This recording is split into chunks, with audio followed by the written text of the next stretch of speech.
আবারও প্রকাশ্যে রাজ্যের শাসক দলের গোষ্ঠী কোন্দল। তৃণমূলের দুই গোষ্ঠীর দ্বন্দ্ব আরামবাগের খানাকুলে।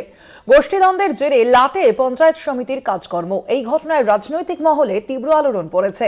খানাকুলে তৃণমূলের গোষ্ঠী দ্বন্দ্বের কঙ্কালসার চেহারা সামনে চলে আসায় তীব্র কটাক্ষ করছে বিরোধীরাও।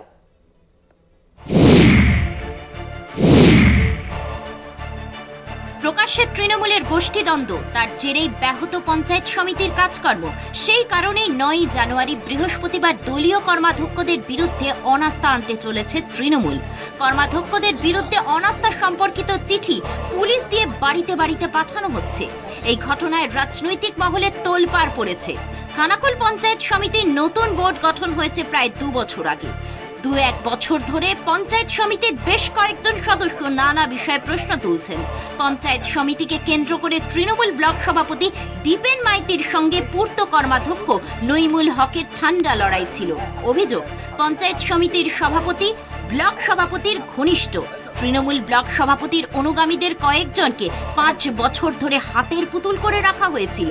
নতুন করে বোর্ড গঠনের পরেও একই সমস্যার মধ্যে রয়েছেন তারা। অভিযোগ, খানাকুল 1 নম্বর পঞ্চায়েত সমিতির কর্মাধ্যক্ষ নইমুল হক ষড়যন্ত্র করে তাদের কোনো কাজ করতে দিচ্ছেন না। তাদের দাবি, বোর্ড গঠনের পর কোনো স্থায়ী কমিটির মিটিং বা বর্ধিত মিটিং কোনোটাই ডাকা হয়নি।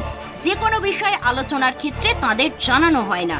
তাই পূর্ত, স্বাস্থ্য, শিক্ষা ও বিদ্যুৎ দপ্তরের কর্মাধ্যক্ষের বিরুদ্ধে অনাস্থা আনা হয়েছে।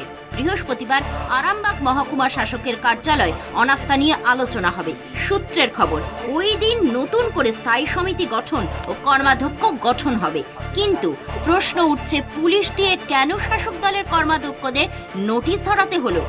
কলকাতা টিভি।